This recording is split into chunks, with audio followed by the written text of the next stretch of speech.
ಎಲ್ಲರಿಗೂ ನಮಸ್ಕಾರ.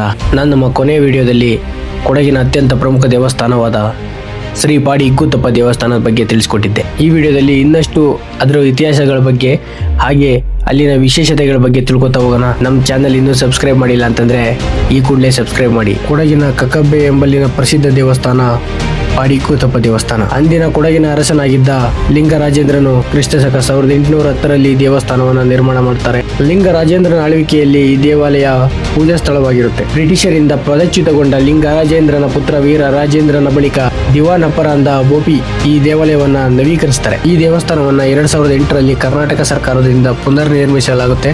ಅಪರಾಂಧ ಬೋಪಿನ ವಂಶಸ್ಥರು ಹಾಗೆಯೇ ಇತರ ಭಕ್ತರು ಸೇರಿ ಪ್ರವೇಶ ದ್ವಾರಕ್ಕೆ ಬೆಳ್ಳಿಯ ಹೊದಿಕೆಯನ್ನು ಒದಗಿಸುತ್ತಾರೆ. ಈ ದೇವಸ್ಥಾನದ ಇತಿಹಾಸದ ಪುಟಗಳ ತೆಗಿತಾ ಹೋದಂತೆ ನಮ್ಗೆ ಇನ್ನಷ್ಟು ವಿಷಯಗಳ ಕುರಿತು ಹೇಳ್ಬೇಕಾಗುತ್ತೆ. ಅಂದಾಜು ಸರಿಸುಮಾರು 1300 ವರ್ಷಗಳ ಹಿಂದೆ 6 ಜನ ಅಣ್ಣ ತಮ್ಮಂದಿರು ಹಾಗೂ ಒಬ್ಬಳೇ ತಂಗಿ ಒಟ್ಟು 7 ಜನ ದೇವರುಗಳು ಕೇರಳ ಸಮುದ್ರ ತೀರದಿಂದ ಶಂಖದಿಂದ ಹುಟ್ಟಿದರೆಂಬುದು ಪ್ರತೀತಿ. ಅವರುಗಳ ಯಾರೆಂದ್ರೆ ಮೊದಲನೆಯವರು ಕಾಂಗೀತರಪ್ಪ, ಎರಡನೆಯವರು ತಿರುಚೆಂಬರಪ್ಪ, ಮೂರನೆಯವರು ಬೇಂದ್ರು ಕೋಲಪ್ಪ, ನಾಲ್ಕನೆಯವರೇ ಇಗ್ಗುತ್ತಪ್ಪ, ಐದನೆಯವರು ಪಾಲೂರಪ್ಪ, ಆರನೆಯವರು ತಿರುನೆಲ್ಲಿ ಪೆಮ್ಮಯ್ಯ, ಏಳನೆಯವರು ಪನ್ನಂಗಾಲ ತಮ್ಮೆ. ಇವರಲ್ಲಿ 3 ಜನ ಅಣ್ಣಂದಿರು ಕೇರಳದ ರಾಜ್ಯದಲ್ಲೇ ನೆಲೆಸಿರ್ತಾರೆ. ಉಳಿದ 4 ದೇವರುಗಳು ಕೊಡಗಿನಲ್ಲಿ ನೆಲೆಸಿದ್ದಾರೆ. ಅಂದು ಕೇರಳದಿಂದ 4 ದೇವತೆಗಳು ಕೊಡಗಿಗೆ ಬಂದಾಗ ಇಲ್ಲಿನ ಪರದಂಡ ಕುಟುಂಬದ ಮನೆಯ ಬಳಿ ವಿಶ್ರಾಂತಿ ಪಡೆಯುತ್ತಾರೆ. ಅಲ್ಲಿಂದ ಆಹಾರಕ್ಕಾಗಿ ಪರದಂಡ ಕುಟುಂಬದ ಮನೆಯ ಹಸುವಿನಿಂದ ಹಾಲನ್ನು ಕರೆದು ಅನ್ನವನ್ನು ಮಾಡಲು ಅಕ್ಕಿಯನ್ನು ಕೂಡ ಕೇಳಿಕೊಳ್ಳುತ್ತಾರೆ. ಹಾಗೆಯೇ ವಾಪಸ್ ಹೋಗುವಾಗ ಅಡಿಗೆ ಮಾಡಲು ಬೇಕಾದ ಬೆಂಕಿ ಹಾಗೂ ಉಪ್ಪನ್ನು ಮರೆತು ಬಿಡ್ತಾರೆ. ನಂತರ ಅಡಿಗೆ ಮಾಡಲು ಬೆಂಕಿ ಹಾಗೂ ಉಪ್ಪು ಇಲ್ಲದ ಕಾರಣ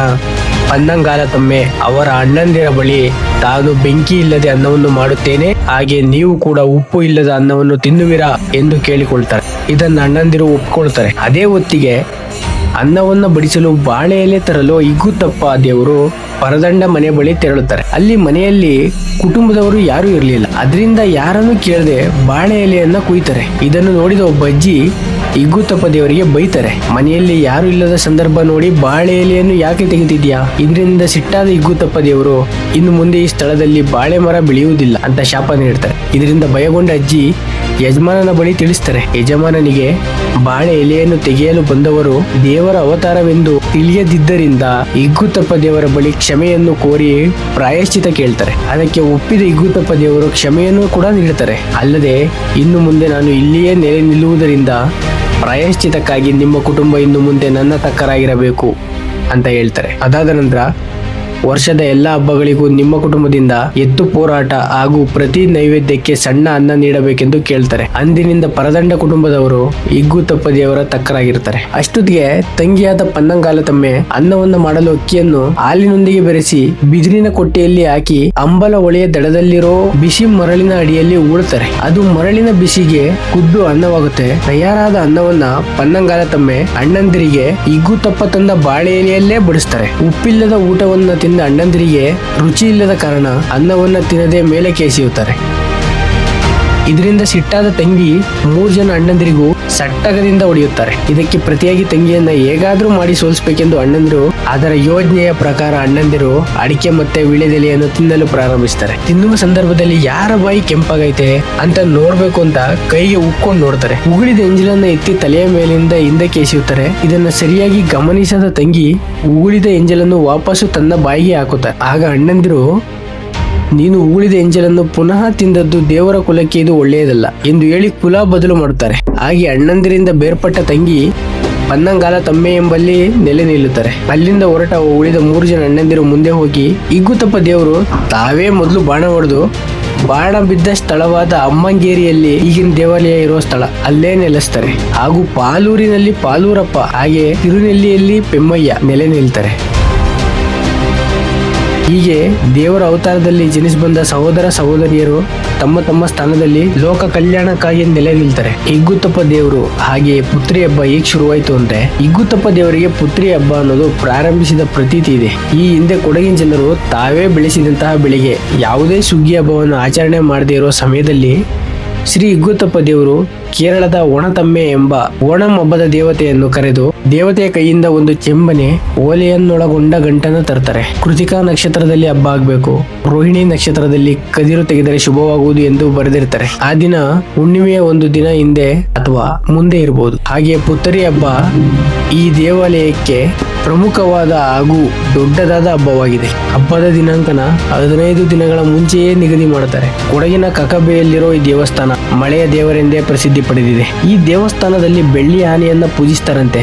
ಸಂತಾನ ಪ್ರಾಪ್ತಿಗಾಗಿ ಸಾಕಷ್ಟು ಭಕ್ತರು ಈ ದೇವಾಲಯಕ್ಕೆ ಭೇಟಿ ನೀಡ್ತಾರಂತೆ. ಅಂತಹ ವಿಶೇಷ ದೇವಸ್ಥಾನ ಈ ಪಾಡಿ ಇಗ್ಗುತ್ತಪ್ಪ ದೇವಸ್ಥಾನ. ಹಾಗಿದ್ರೆ ಬನ್ನಿ ಈ ದೇವಸ್ಥಾನದ ವಿಶೇಷತೆಗಳ ಬಗ್ಗೆ ತಿಳ್ಕೊತಾ ಹೋಗೋಣ.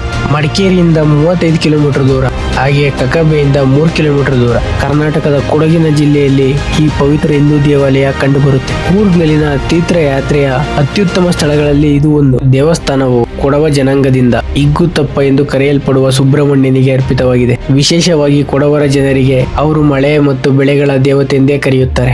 ಈ ದೇವಾಲಯ ಕೇರಳ ಶೈಲಿಯಲ್ಲೇ ವಾಸ್ತುಶಿಲ್ಪವನ್ನು ಹೋಲುತ್ತೆ. ಒಂದು ಗುಡ್ಡದ ಮೇಲೆ ನೆಲೆಗೊಂಡಿರೋ ಈ ದೇವಾಲಯ ದೇವಸ್ಥಾನವನ್ನ ಸಂಪರ್ಕಿಸುವ ಉದ್ದನೆಯ ಕಡಿದಾದ ಮೆಟ್ಟಿಲುಗಳನ್ನು ಹೊಂದಿದೆ. ಭಗವಾನ್ ಇಗ್ಗುತ್ತಪ್ಪನ ವಿಗ್ರಹ ಮಣಿಪೀಠದಲ್ಲಿ ಕುಳಿತಿದೆ. ಬೆಳ್ಳಿ ಆನೆಗೆ ಪೂಜೆ, ಇದ್ರ ಬಗ್ಗೆ ತಿಳ್ಕೊತಾ ಹೋಗೋಣ. ರಾಜ ಲಿಂಗರಾಜೇಂದ್ರ ಆಳ್ವಿಕೆಯಲ್ಲಿ ಪಾಡಿ ಇಗ್ಗುತ್ತಪ್ಪ ದೇವಸ್ಥಾನ ಪ್ರಮುಖ ಪೂಜಾ ಸ್ಥಳವಾಗಿರುತ್ತೆ. ಬೆಳ್ಳಿಯ ನಾಣ್ಯಗಳಿಂದ ಮಾಡಿದ ಆನೆಯ ವಿಗ್ರಹ ಪಡೆಯಲು ಲಿಂಗರಾಜೇಂದ್ರ ತನ್ನ ದಿವಾನ್ ಅಪ್ಪರಾಂಡ ಬೋಪನಿಗೆ ಆದೇಶ ನೀಡುತ್ತಾರೆ. ಆ ಬೆಳ್ಳಿ ನಾಣ್ಯ 3 ಕಿಲೋಗ್ರಾಂಗಳಷ್ಟು ತೂಕ ಇರುತ್ತೆ. ಈ ವಿಗ್ರಹದ ಹಿಂಭಾಗದಲ್ಲಿ ಹಳೆಯ ಕನ್ನಡದಲ್ಲಿ ಕೆತ್ತಲಾಗಿರುತ್ತೆ. ಇದು ಲಿಂಗರಾಜೇಂದ್ರಕ್ಕೆ ನೀಡಲಾದ ಅನುಕೂಲಕ್ಕಾಗಿ ಈ ಉತ್ಕೃಷ್ಟವಾದ ಬೆಳ್ಳಿ ಆನೆಯನ್ನ ದೇವಸ್ಥಾನದಲ್ಲಿ ಪ್ರತಿದಿನ ಪೂಜೆಯಲ್ಲಿ ಬಳಸಲಾಗುತ್ತೆ. ತುಲಾಭಾರದ ಬಗ್ಗೆ ತಿಳ್ಕೊಳ್ಳೋಣ. ತುಲಾಭಾರವು ಪ್ರತಿ ಬುಧವಾರ ಹಾಗೂ ಶನಿವಾರ ಇಲ್ಲಿ ನಡೆಯುತ್ತೆ. ಸಾಕಷ್ಟು ದಂಪತಿಗಳು ಸಂತಾನ ಪ್ರಾಪ್ತಿಗಾಗಿ ಇಲ್ಲಿಗೆ ಬಂದು ಇಗ್ಗುತ್ತಪ್ಪ ದೇವರನ್ನ ಪ್ರಾರ್ಥಿಸಿಕೊಳ್ತಾರೆ. ಅನೇಕ ಸಂತಾನ ಭಾಗ್ಯ ಒಲಿದಿದೆ. ಬೆಟ್ಟದ ಮೇಲಿರುವ ಈ ಸಣ್ಣ ದೇವಾಲಯದಲ್ಲಿ ನಾಗನ ಕಟ್ಟಿಯೂ ಇದೆ. ಇಲ್ಲಿ ಅನೇಕ ನಾಗದೇವರ ಕಲ್ಲಿನ ಮೂರ್ತಿಗಳಿವೆ. ಇಲ್ಲಿ ಹೂವು ಅರ್ಪಿಸಲಾಗುತ್ತೆ, ದೀಪ ಹಚ್ಚಲಾಗುತ್ತೆ. ಕ್ಯಾಲಿಯಾರ್ಚಿಯ ಉತ್ಸವದ ಬಗ್ಗೆ ತಿಳ್ಕೊತಾ ಹೋಗೋಣ. ಮಾರ್ಚ್ ತಿಂಗಳಲ್ಲಿ ರೈತರು ಪ್ರಾರ್ಥನೆ ಸಲ್ಲಿಸ್ತಾರೆ. ವರ್ಷದಲ್ಲಿ ಮಳೆಯಿಂದ ಅರ್ಪಣೆಗಳನ್ನು ನೀಡಲಿರುವ ಕ್ಯಾಲಿಯಾರ್ಚಿಯ ಉತ್ಸವವನ್ನು ವಾರ್ಷಿಕ ಉತ್ಸವವು ನಡೆಯುತ್ತದೆ. ಭಕ್ತರು ತಮ್ಮನ್ನು ಹಣ್ಣು, ಅಕ್ಕಿ, ತೆಂಗಿನಕಾಯಿ ಮೊದಲಾದವುಗಳ ಮೇಲೆ ತೂಕವನ್ನು ತಂದು ಭುಜಭಾರದ ರೂಪದಲ್ಲಿ ಅರ್ಪಣೆಗಳನ್ನು ಮಾಡಲಾಗುತ್ತೆ. ಇಗ್ಗುತ್ತಪ್ಪ ಕ್ಷೇತ್ರದ ಬಗ್ಗೆ ತಿಳ್ಕೊಳ್ಳೋಣ.